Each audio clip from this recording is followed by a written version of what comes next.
Fala galera, tudo bom com vocês? Bem-vindo a nós, o podcast mais arretado, em linha reta da América Latina. Eu sou Kelvin Andrade, fotógrafo do Máquina 3, e meu papo de hoje é com Maria Gorete de França, irmã de Chico Sainz, especialista em cuidado.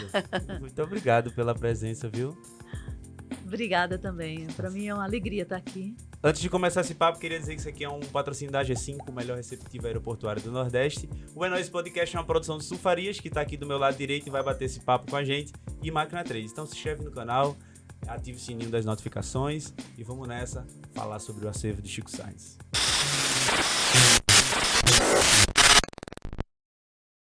Eu queria começar com uma pergunta um pouco mais íntima, assim. Quem foi Francisco de Assis França? Menino, foi tanta coisa. Ele foi e ainda é, né? Tem gente que continua sendo, né? E Chico é, porque ele é na memória, ele é na obra, ele é na presença, Sim. que é na vida das pessoas, né? Francisco de Assis França foi criança, o caçula, né? Ele era o mais novo? Ele era o mais novo, o caçula de nós quatro irmãos. A diferença de idade dele para mim é de 4 anos, então a referência mais próxima era eu. Porque o outro irmão, né, o menino, ele era 6 anos mais velho que Chico. Então tinha muito esse apego comigo, assim, essa ligação. A gente tinha esse afeto e essa intimidade, né, uma cumplicidade muito grande, desde sempre, desde a infância. Então, o Chico foi esse menino contente. Depois ele cresceu, foi virando um menino adolescente curioso, muito curioso, gostava de arte, de cinema. Quando ele começou a visitar o São Luís, ele ia para o cinema e ele catava no lixo do cinema aquelas fitinhas. E ele chegava em casa e ele colava aqueles negócios, como se ele fosse reproduzir aquilo ali, né? E não reproduziu nada, mas ele era curioso. Então, depois ele adolesceu e era curioso com a música também. A gente lá em casa curtia muito MPB, meu irmão mais velho, meu segundo irmão. A gente curtia mais a MPB na época, na década de 70, 80. E seus pais também curtiam muito música? Meu pai, ele é muito musical, mas ele era mais embotado, assim, mais fechado. Né? Minha mãe conta, assim, meu tio do lado materno tocava tamborim e papai cantava para ela. Né? Mas a gente ouvia pouco papai cantar em casa. Minha avó cantava uns cocos de roda pra gente dormir. Que legal. Porque minha avó criou a gente até uma determinada idade, ela morou com a gente. Aonde? Em Santo Amaro. Santo Amaro. Primeiro em Santo Amaro, depois em Rio Doce, depois em Paulista, depois em Rio Doce. E depois vovó voltou para o interior morar com uma tia nossa. Mas aí, assim, Chico era esse menino curioso, esse brincalhão,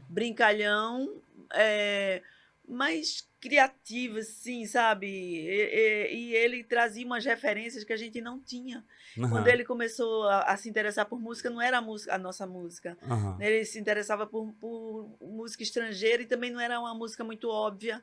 Sim. Tá? E às vezes, aí ele ia não tinha internet, ele ia para uma banca de revista que tinha no aeroporto, e ele ia todo domingo e comprava revista lá. Aí trazia revista de música, Bis. Eu lembro da Bis, mas eu não sei se existia alguma revista de música antes dessa que ele trazia, e ele se inteirava do que estava acontecendo na música mundial.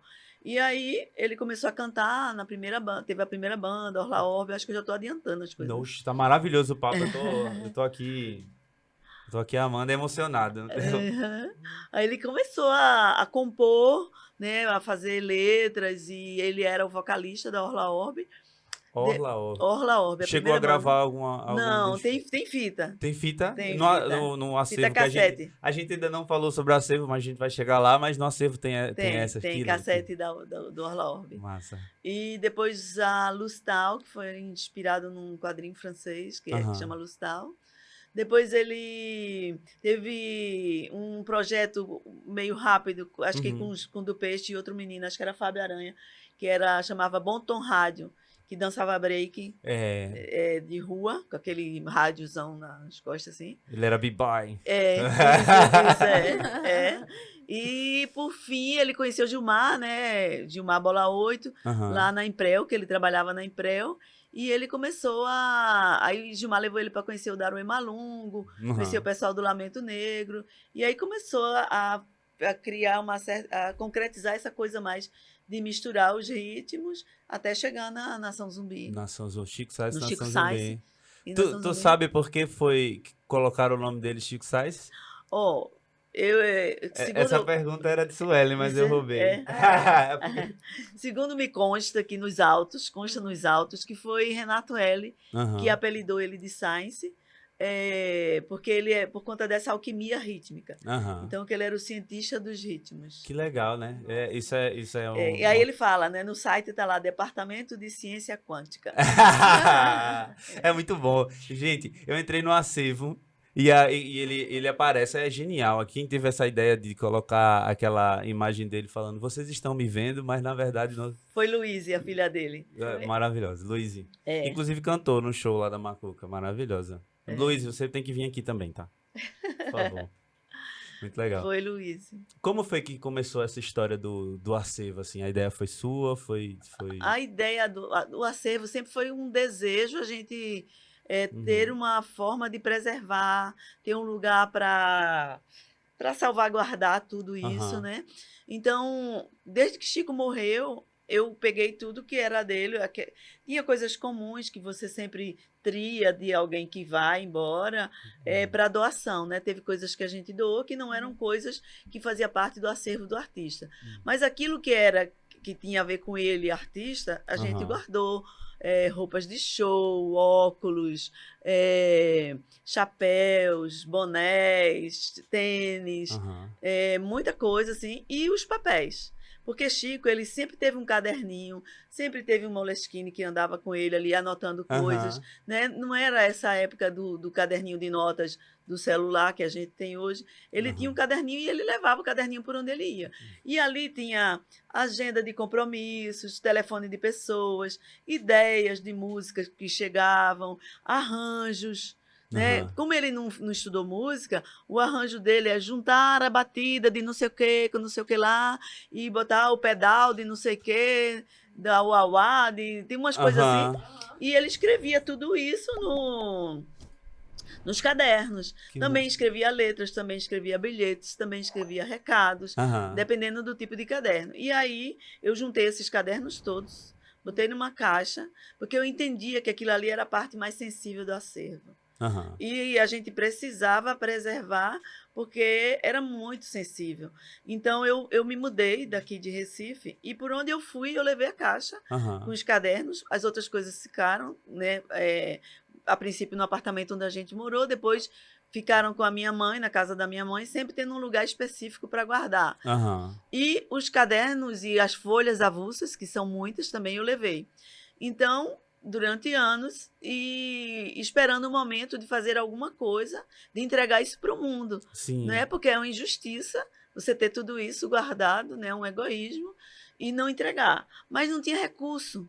Né? Essa coisa da arte e da preservação da memória é uma coisa que precisa... A gente precisa rever. Com certeza. Porque você não tem recurso e você fica dependendo dos editais, né, de cultura. Então, foi aí que entra o Funcultura. A gente escreveu 2 vezes o projeto. Na segunda vez, a gente conseguiu ser classificado. E há 3 anos, a gente vem trabalhando nesse projeto para entregar esse site, o acervo no site.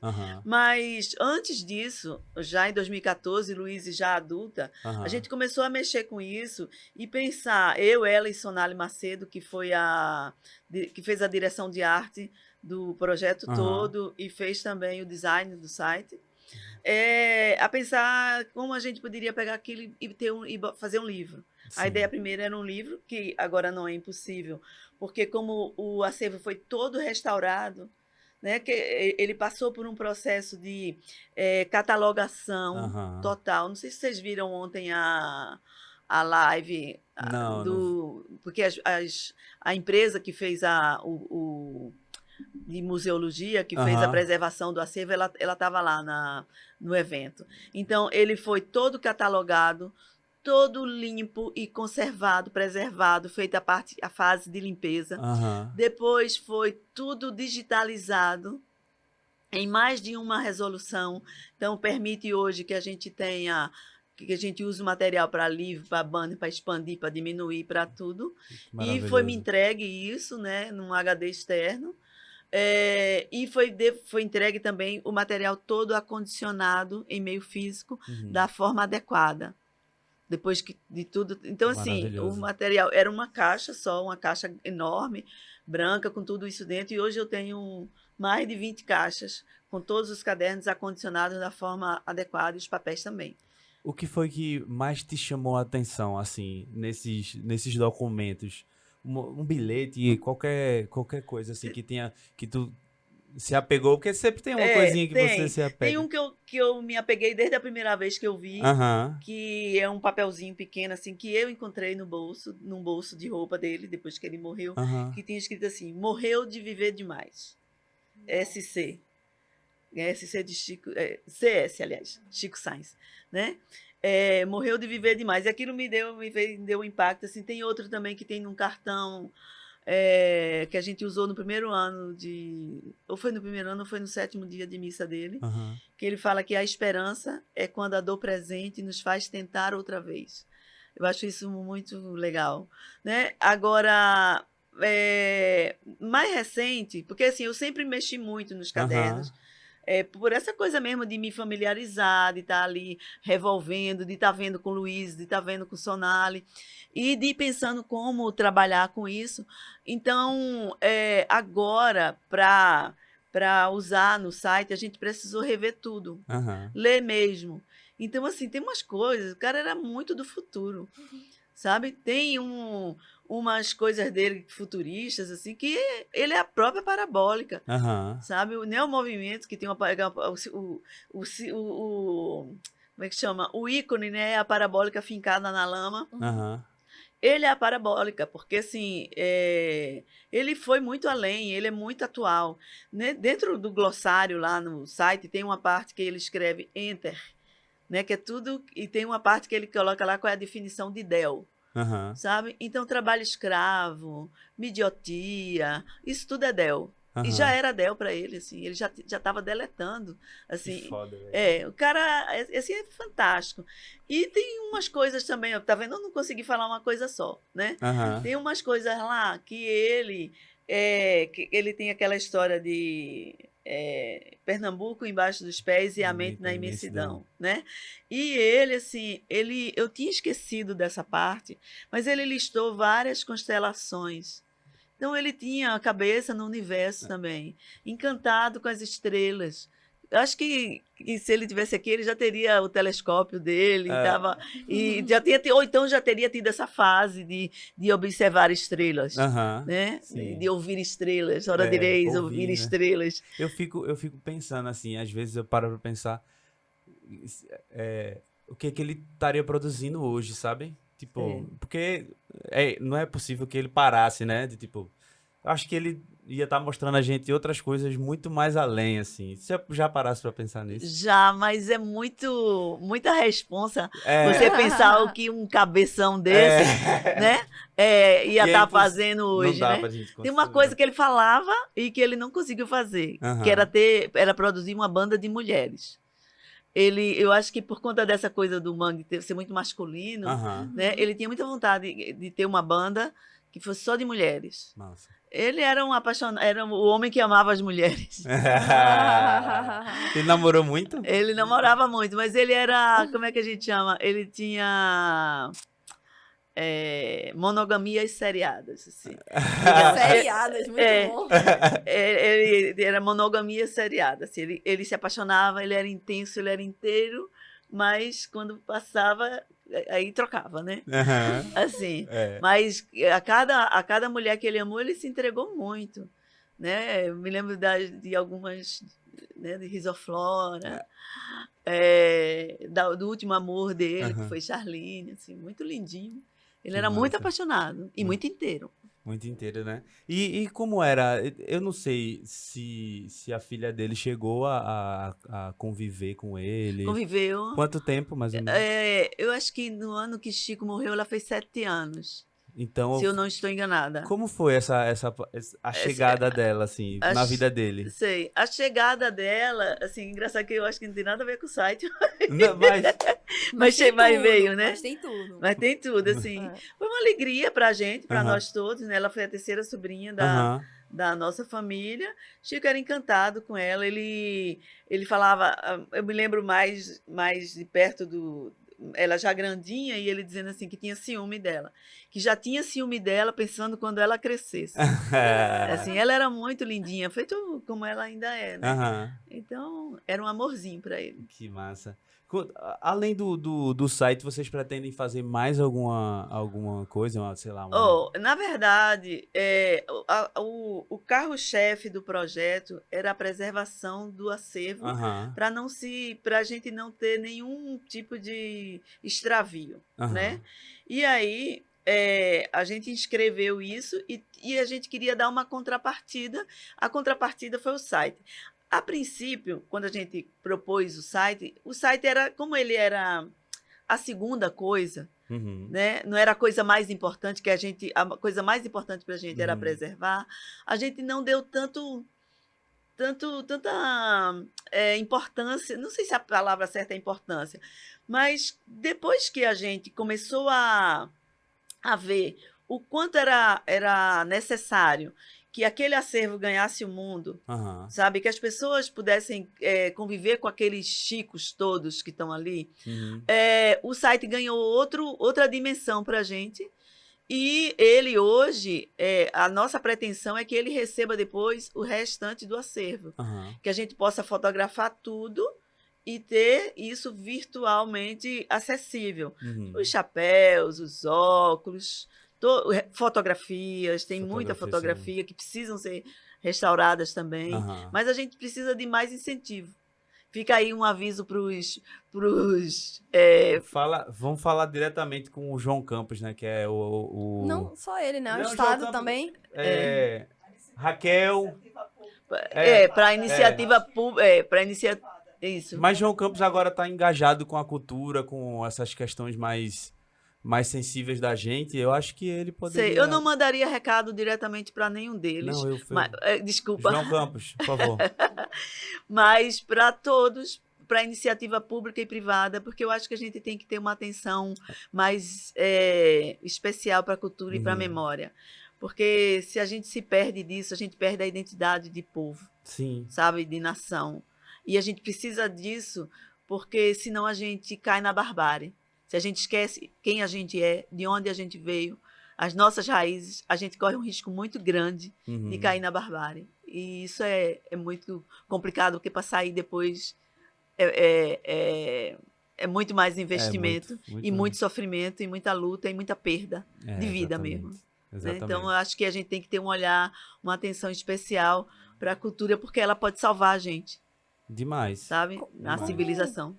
Como vocês pensam, por exemplo, eu sei que o acervo, né, você documentar tudo, colocar no site, entre aspas, é o primeiro passo. Mas como vocês pensam em, pelo menos pra mim, mas como vocês pensam em mostrar isso pra quem é criança mesmo? Pra essa geração, assim. Você fala mostrar em meio físico. Não só meio físico, mas chegar a música dele, porque, sei lá, eu acredito que deve ter algumas pessoas que não devem associar a grandeza que foi Chico, ou não sei, assim, pra preservar mesmo a memória dele e a música dele. A gente vai continuar pelos canais que a gente tem, né? Assim, hoje a gente tá na mídia digital através do Instagram oficial, do site, né? A gente deve reativar o Facebook. Né? A gente não tem canal no YouTube ainda, porque a gente não tem canela para isso. Né? Não tem. É um chão. Mas a gente está naquilo digital que é possível. E eu acho que através daí, estando na rede mundial de computadores, a gente pode atingir muita gente. Agora, o ideal, que eu não sei que tempo a gente levaria para isso, seria a gente ter um instituto mesmo. Ter um instituto. Esse é um sonho, né? De ter uma instituição que abrace não só o acervo físico, mas que promova, que possa vir a ser essa cooperativa musical que Chico sonhava, que seja um espaço para novos talentos, para novos músicos. Ele tinha sonhos em relação a isso, sabe? De ser alguém que pudesse alavancar outras pessoas, bandas, músicos e outras manifestações de arte. Então, assim, é muita coisa, isso é muito grandioso. Não sei quando, né, a gente pode, mas é um desejo. O Instituto ia ser uma coisa maravilhosa. E ele conseguiu, viu? Através de influência, ele influenciou muita banda nova. Eu mesmo tinha banda por causa dele. Sei. Por causa dele, por causa da Nação, por causa de Ave Sangria, por causa de várias pessoas, mas dele principalmente, que era o ícone, né? Assim, primeiro que a gente via aquela coisa do mangue, e eu que vim de uma periferia, eu achava isso muito próximo de mim, assim, né? Muito próximo mesmo. Então a gente ficava, não... Eu lembro de pegando umas cadeiras, aquelas cadeiras de ferro, antigamente, que era de terraço, e eu ficava fazendo, que eu sou baterista, e eu ficava tocando ali várias músicas da Nação Zumbi, botava alto, meu pai tinha um som alto, muito alto, eu botava bem alto o disco dele que meu pai tinha, e eu tocava, assim, sabe? Meu pai tinha, mas nem ouvia. Nem ouvia. Quem ouvia era eu era ciumento demais com isso, né? Com essas coisas, e eu descobri e tal, eu escuto. É maravilhoso. Agora, quando a gente vê, é muito interessante quando você entra no Insta e você vê a página dele, tem muita gente que tem o seu núcleozinho mangue fora daqui do estado. Né? Então tem em Santa Catarina, em Natal, tem os meninos de uma orquestra do mangue. Fiquei super curiosa. Eles estavam falando ontem nas postagens que a gente fosse ver a orquestra deles. Eu fiquei curiosa, com vontade de ir ver. Muito legal. Tu acompanhava muito os shows dele? Eu ia para todos. Todos? Tem alguma história boa, assim, de show? Porque eu vejo um vídeo dele que eu imagino ele muito brincalhão, assim, né? Tem uma imagem dele na MTV que eu sou fã dessa imagem, que é quando o João Gordo vê ele, assim.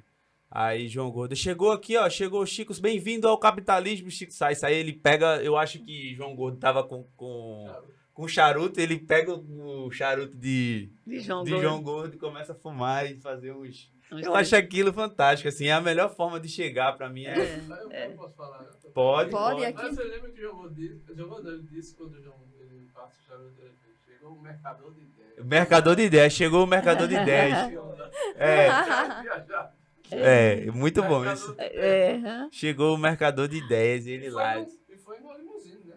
Eu não lembro. Eles chegaram no limusine. Eu não. Foi na premiação. Foi na premiação. Ele chega de limusine. Brincalhão. Essa questão do capitalismo, e aí ele vem com essa coisa do mercador. É um mercador de ideias. De ideias. Isso é uma... Ele foi rápido. Aí a questão a diversão levada a sério, né? Levada a sério. Brincalhão, se divertindo e passando uma... Tem outra imagem dele que é ele no Faustão, que o Faustão fala assim, a gente pelejou muito pra trazer ele, não falou pelejou, né? Mas ele pelejou muito pra trazer, a gente pelejou muito pra trazer ele aqui, porque na realidade ele já tem o circuito dele lá pelo Nordeste e ele tá cagando pra cá, eles estão cagando pra cá e Chico Sainz confirma, é isso mesmo. É isso mesmo, mas estamos aqui, vamos... É muito mais, eu fico maravilhado com isso. Ele vai pegando os ganchos assim, ele responde à altura, assim, numa elegância também, com humor. Eu acho isso fantástico. Ele era bem-humorado. Ele era bem-humorado e ele era fácil de lidar, assim. A não ser quando ele tava puto com alguém, né? Assim, ou com alguma... Os escritos revelam muito, né? Essa pessoa, assim. Né? Então, no papel, eu acho que ele consegue traduzir assim, essa pessoa, né? Então, nos escritos, já, à medida que você vai lendo, vai descobrindo também, né? Tipo, nossa, é esse Chico. Eu consigo ver esse Chico na TV, consigo ver aquele. Enfim, consigo ver um pouco mais além, como irmão, como pai, como... Isso. Tem alguma história boa, assim, de show que você... Porque quando tu ia, tu ficava nos camarins? Não. Eu ficava na público, galera, no público, E quando porque a maior parte do tempo eu morava aqui, né? Porque eu ia para todos aqui. Mas teve um show que eu tive muito medo.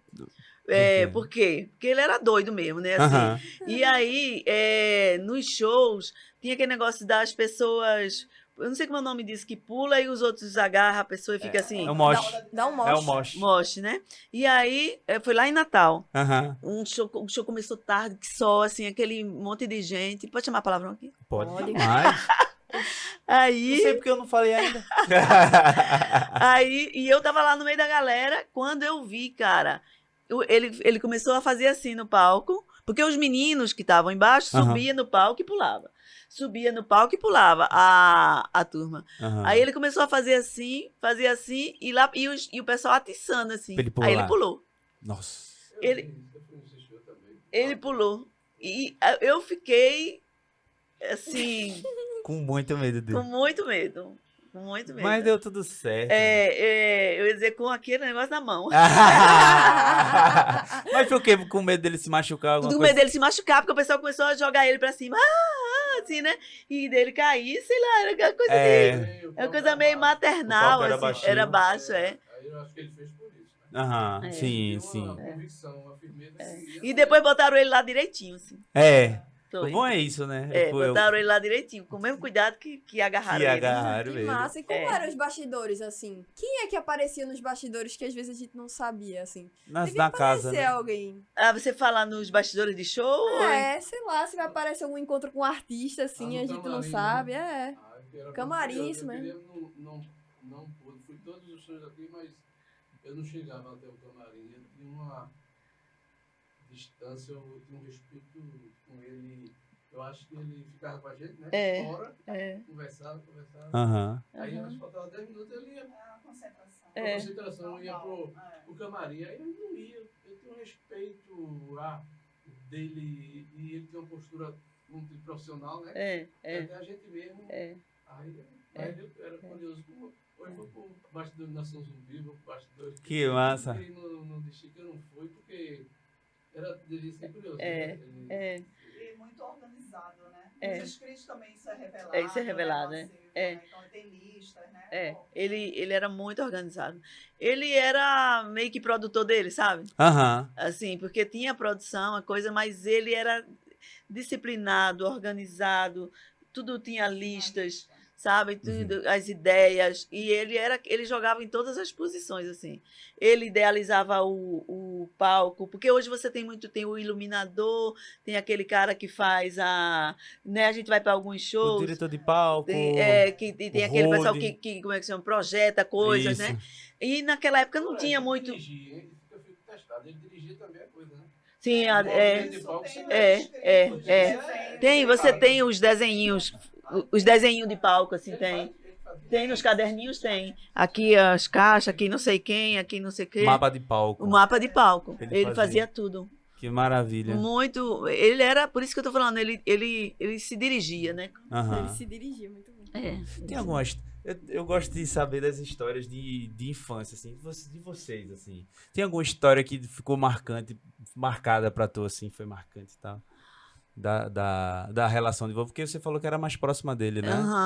Porque a diferença de idade. Tem alguma história, assim, legal que tu possa... Sabe o que é um pé de macaíba? Sei. Tu já viu um pé de macaíba? Não lembro se eu vi Não sei se tu lembra que o pé de macaíba ele é cheio de espinho, assim. Sim. É um coqueiro, ele parece um coqueiro. Lá em cima dá aqueles cachos de macaíba, né? E o meio do pé, assim, um coqueiro meio largo. E ele é cheio de espinho. Aí um dia, Chico chegou em casa, assim, mamãe, assim. Parecia um São Sebastião flechado, sabe? ele correndo na rua, e abraçou o pé de macaíba. Assim, sei lá, desequilibrou, desorientou e esbarrou no pé de macaíba. Aí imagina o trabalho para a mamãe, para a gente, tirar aqueles espinhos tudo do bucho dele, porque estava todo espetadinho, tadinho. Então, assim, ele era traquino demais, sabe? Já enfiou o dedo na roda da bicicleta do pedreiro que estava trabalhando lá, o dedo entronchou. Nossa. Ele era virado. Ele curioso. Era pequeno, ele era curioso, E seus pais, como chegou a ver ele, assim, fazendo sucesso e tal? Sim. Chiquinho era o caçula, né? E ele tem o nome do meu pai, assim, é Francisco. Meu pai é Francisco. Então, o papai era louco por ele, assim, desde pequeno, né? Porque como nós três já tínhamos, assim, testado, eles já tinham aprendido a lidar com o filho, né? Chico foi mais poupado, assim, né? As coisas que a gente penou, Chico foi mais poupado porque eles já estavam mais safos, assim, para saber como era cuidar de criança. Então, e Chico também demorou mais, né? A gente, de um para o outro, são 2 anos. Chico veio 4 anos depois de mim. Sim. Então, Chiquinho era o queridinho e cresceu, tal, com mais leveza do que a gente, assim. Acho que num momento também financeiramente melhor da família, não teve grandes perrengues, assim, apesar da gente ser pobre, morar na periferia e tal. Mas ele veio com menos dificuldades. Sim. E meu pai e minha mãe, eles falam que não tinham noção do sucesso dele, assim, do tamanho dele. Né? Que quando viu, lá está o menino na televisão. Quando viu, lá está o menino no Faustão. Né? O menino cantando. Aí eles iam aqui e ali, principalmente minha mãe, ia para algum show, mas e recebia muita gente em casa. Chico levava as pessoas em casa. Quando Chico assinou com a Sony, mandaram entregar flores, essa coisa toda. E minha mãe encantada, assim. Ela conta essas histórias daquilo que ela lembra, né? E aí, assim, quando Chico morreu, eu mesma me espantei, porque eu achava que a arte dele, assim, tinha um discurso social forte, mas eu não sabia o quanto a periferia se identificava com ele. Eu não tinha noção do quanto chegava se conectava com aquela música, que eu achava que era... que por mais que fosse um discurso direto e claro, mas que talvez não chegasse lá. E chegou. O que você tinha de gente nos viadutos, no cemitério, assim, dentro do centro de convenções, que eram pessoas muito simples e que eram fãs de Chico, assim, era um absurdo. Então, a gente tinha essas pessoas que eram artistas, que eram as pessoas da cidade, da cena, não sei o quê, e tinha o povão, assim, sabe? E aquilo era muito lindo, porque eu acho que ele chegou onde ele queria chegar. Chegou mesmo. Nesse sentido, sabe? De chegar no alvo daquele discurso. Desse discurso social. Eu super concordo com essa coisa da periferia, porque enfim, eu não preciso nem falar mais nada, porque é isso mesmo. Ele chegou na periferia, chegou mudando tudo. E até posso dizer que talvez não, eu vou falar que é uma certeza, mudou várias vidas de dentro da periferia, assim, sabe? Pessoas, tanto na poesia, artes plásticas e fotografia, cinema, mudou muito a cabeça. É muito bom quando chega uma pessoa da periferia, assim, e mostra pra gente que dá, sabe? Dá. Vai que dá, pô. Vai que dá. Você precisa ser melhor do que todos os outros, mas tem que ser esperto, né? O mundo é dos mais espertos. E a gente nasce com essa esperteza, com essa sagacidade dentro da periferia, viu? Isso. A gente nasce com a sagacidade do mangue. Ó, vamos fazer as perguntas que enviaram? Bora. Me dá isso. Da resistência. Quando eu acho que eu tinha 10 anos, aí teve uma carteira de estudante que tinha uma frase... um passo à frente. E você não está mais no mesmo lugar. No mesmo lugar. Aí eu, com 10 anos, assim... Oxe, que frase... Nada a ver. Eu não entendia. Que coisa óbvia. Que coisa óbvia. Aí eu cresço e, meu irmão, que frase linda, simples e... isso, entendeu? Eu tava conversando com um amigo meu de fora. Eu tava conversando com um amigo meu de fora que ele tá passando por uns problemas...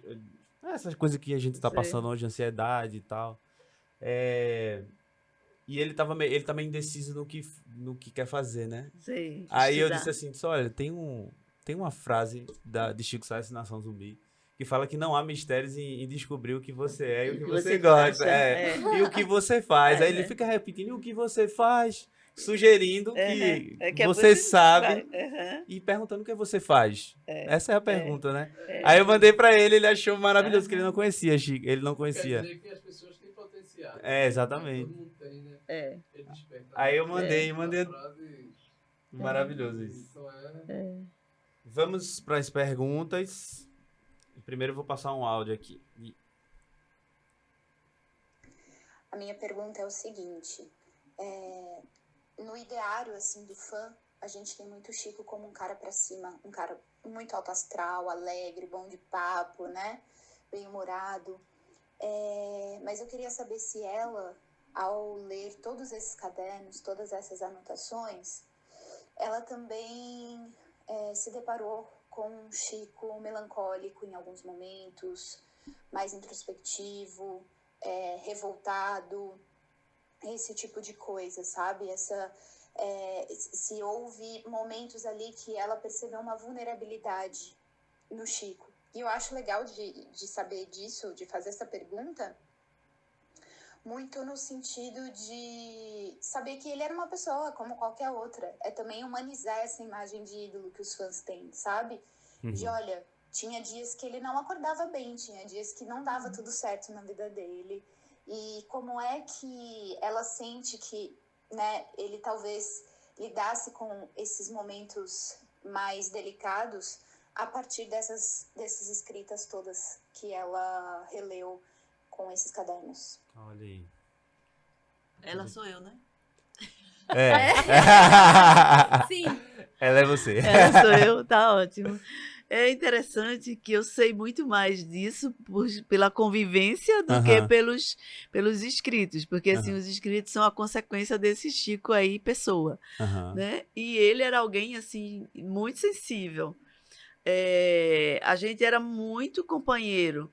E quando ele estava triste com alguma coisa, assim, tinha uma coisa que entristecia Chico e revoltava também, era ele não ser compreendido na dimensão daquilo que ele era, assim, porque ele tinha consciência do tamanho dele. E isso eu acho que é muito legal. Isso é massa. Ele não se tomava por menos. E isso não tornava ele um cara arrogante. Agora, quando alguém magoava, ele ficava triste, ele chorava. Chorava de raiva também, né? E eu não me lembro, assim... a gente vai encontrar nos cadernos um Chico normal, que faz feira, que faz lista de compra, e um Chico que, quando ele tem um texto mais social, ele é um texto verdadeiro porque existe uma indignação com algum aspecto de injustiça social ou desigualdade e tal. Então, a gente encontra isso de uma forma mais forte. Do mesmo jeito, encontra aquele cara amoroso, que quando ele fala de amor, de paixão, ele é um cara que estava realmente apaixonado. O Chico triste, que ele existe também, eu não me lembro agora de nenhum escrito específico com esse teor, mas há de ter. Assim, eu não estou me lembrando agora de nenhum, de nada específico, assim, estou enfiado na lama que veio aqui agora. Né? Assim, mas ele tinha esses momentos, sim. Ele era uma pessoa extremamente simples, simples no sentido fácil. Se eu chegasse em casa com alguém, né, que fosse meu amigo, tal, que viesse, aí ele ia perguntar como é seu nome, o que é que você faz, e a pessoa, eu sou arquiteto. E tu constrói o quê? Tu desenha o quê? De que é que você gosta? Ele era alguém que se interessava pelo outro, não era aquela pessoa que se apresenta, esse é Kelvin, aí ele, muito prazer, Kelvin, e se vira, não, ele quer saber de você, ele quer saber de você, ele prestava atenção em você, então assim, tinha essa coisa de ser alguém atencioso, e um cara que gostava que eu cozinhasse para ele, assim, tem um monte de coisinhas lindas, era uma pessoa muito normal. O que é que ele gostava de comer? Macarrão, ele gostava muito de espaguete, eu fazia, era o que eu mais fazia para ele. Espaguete é muito fácil, né? Mas podia fazer espaguete com camarão ou com pomodoro. Espaguete não é muito fácil de fazer, não. Mas eu nunca consigo acertar o ponto. Eu sempre gostei da cozinha e ele gostava que eu fizesse essas coisas para ele. Que massa. Tem alguma música que ele fez assim, de tipo, que envolvesse alguma coisa da família dele? Não, Eu acho que é a praieira, né, que fala, no caminho é que se vê. Acho que aquela música, a cara da nossa família dia de domingo. É mesmo? Porque a gente ia muito pra praia quando era... E aí vai pro Janga. Não, vai pra Pau Amarelo. Vai não sei pra onde. A praia é a melhor para ficar e a hora e bebia cerveja na praia. Mas aí por outro lado ele vai junta tudo isso com a Revolução Praieira, né? E segura bem forte a mão, né? Assim, dá vontade de dizer ninguém solta a mão de ninguém. Continua, olha aí, né? Segura bem forte a mão. Continua segurando. Então eu acho a praieira bem assim, bem. Que massa. Os sons da rua também, né? Nas músicas. Ele realmente era essa pessoa de prestar atenção. Nos sons, eu acho que o som do ar-condicionado, eu acho isso muito presente. E visual também, né? Quando ele fala das coisas passando no Rio Capibaribe. Ele consegue descrever também. Né? Então, aí descreve por meio do escrito e dos sons mesmo emitido. Que massa. Então, são sons da rua. Se a gente prestar atenção, parar no meio da Boa Vista, a gente consegue fechar os olhos e ouvir. Cara, isso é fantástico mesmo, realmente.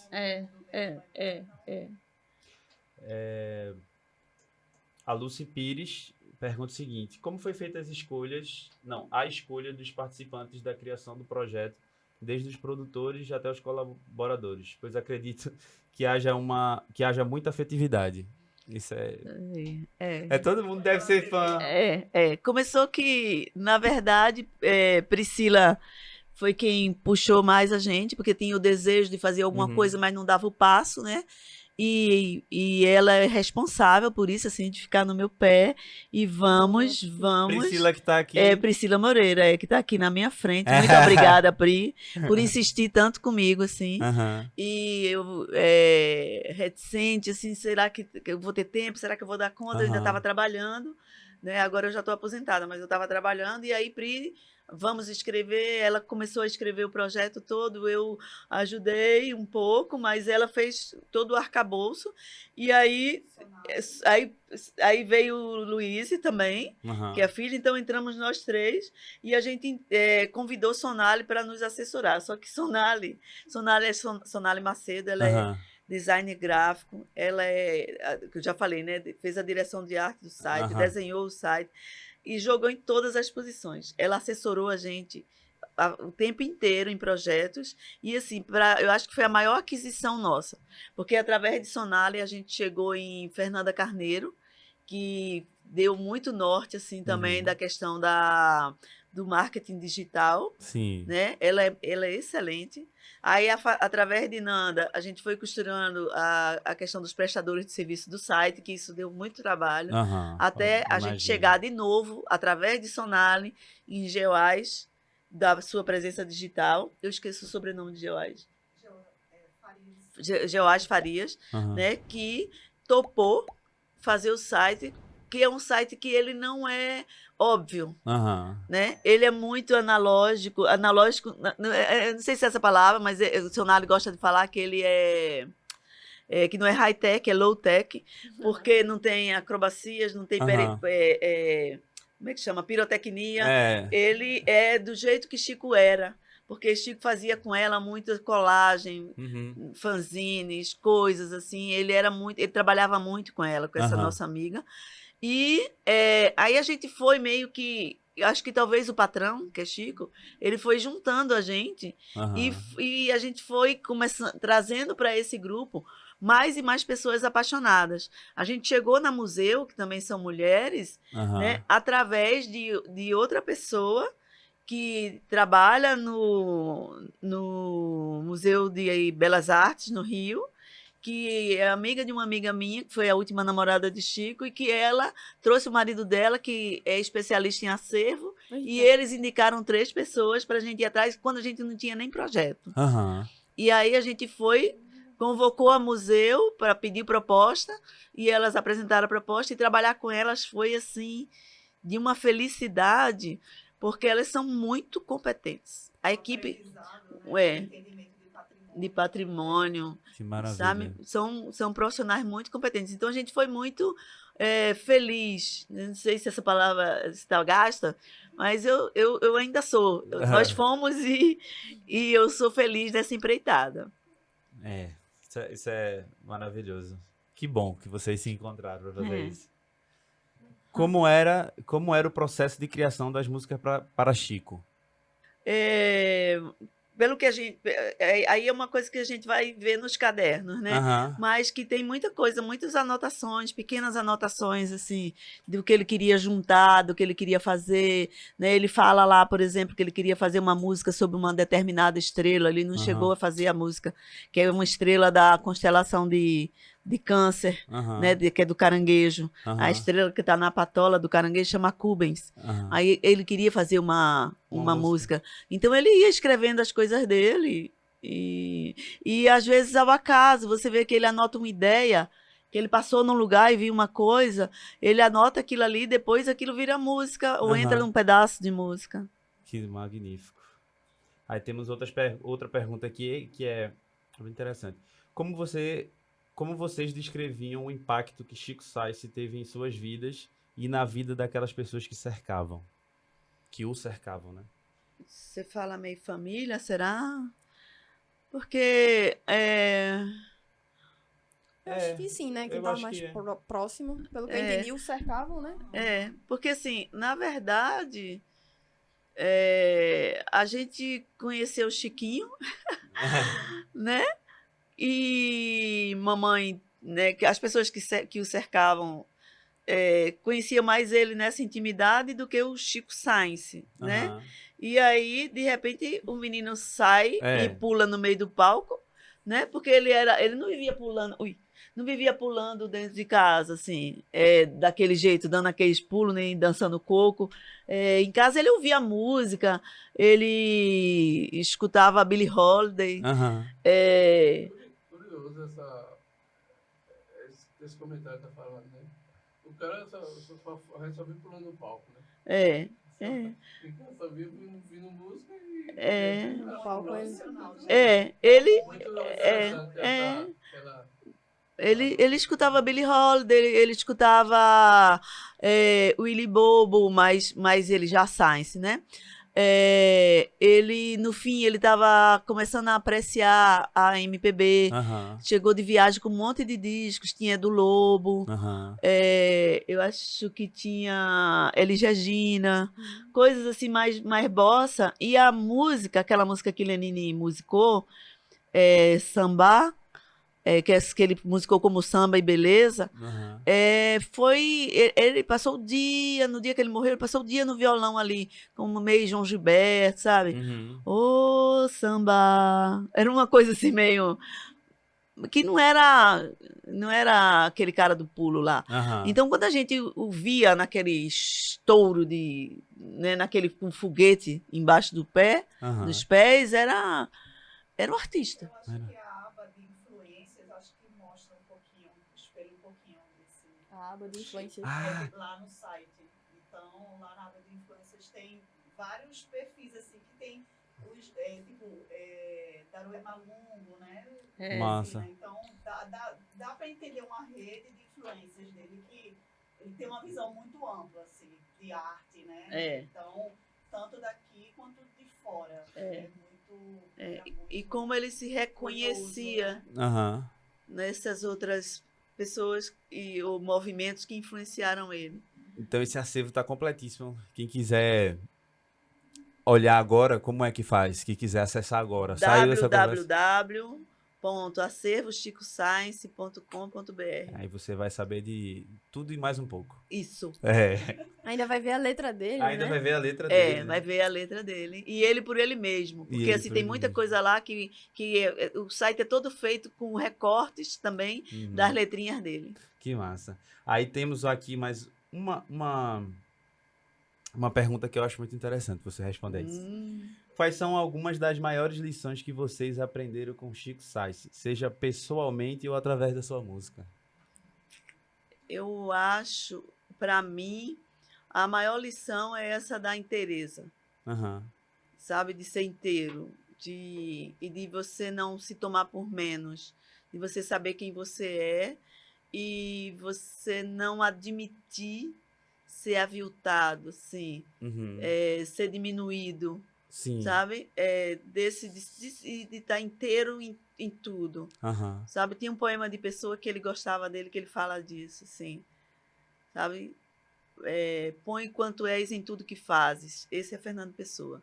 Mas Chico adorava esse poema e eu acho que tem muito a ver com ele, assim. Então, eu acho que ele era essa pessoa inteira. E muito consciente dele, sem arrogância.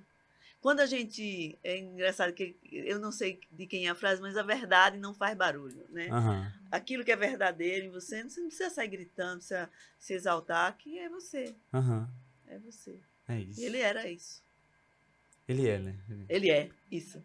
Ele é. Muito obrigado, viu, pela conversa. Por favor, pessoas, vá lá no site, fortaleça aí, olhem, façam uma imersão, maratonem, né? A galera fala maratonar agora. Maratonem o acervo de Chico Sainz, vocês não vão se arrepender. Isso, daqui a 3 meses tem mais cadernos. Mais 7 cadernos. Vamos embora. Muito obrigado, viu? Muito obrigada também. Obrigada pela oportunidade de estar aqui falando sobre ele. Se quiser voltar todo dia para ficar contando a história de Chico Sainz, a gente super está disposto aqui a receber, viu? Obrigada. Para você que ficou aqui até agora, muito obrigado. Segue a gente aí nas redes sociais. Tu vai colocar assim, é nóis, e adiciona um Y no final. Fica É Nóis Podcast. Aí tu se inscreve, a gente tá no TikTok, a gente tá no Twitter, em todo canto. Aí você dá uma sacada. A gente tem conteúdo toda quarta-feira, às 19 horas, para vocês apreciarem. E é isso, galera. É nóis.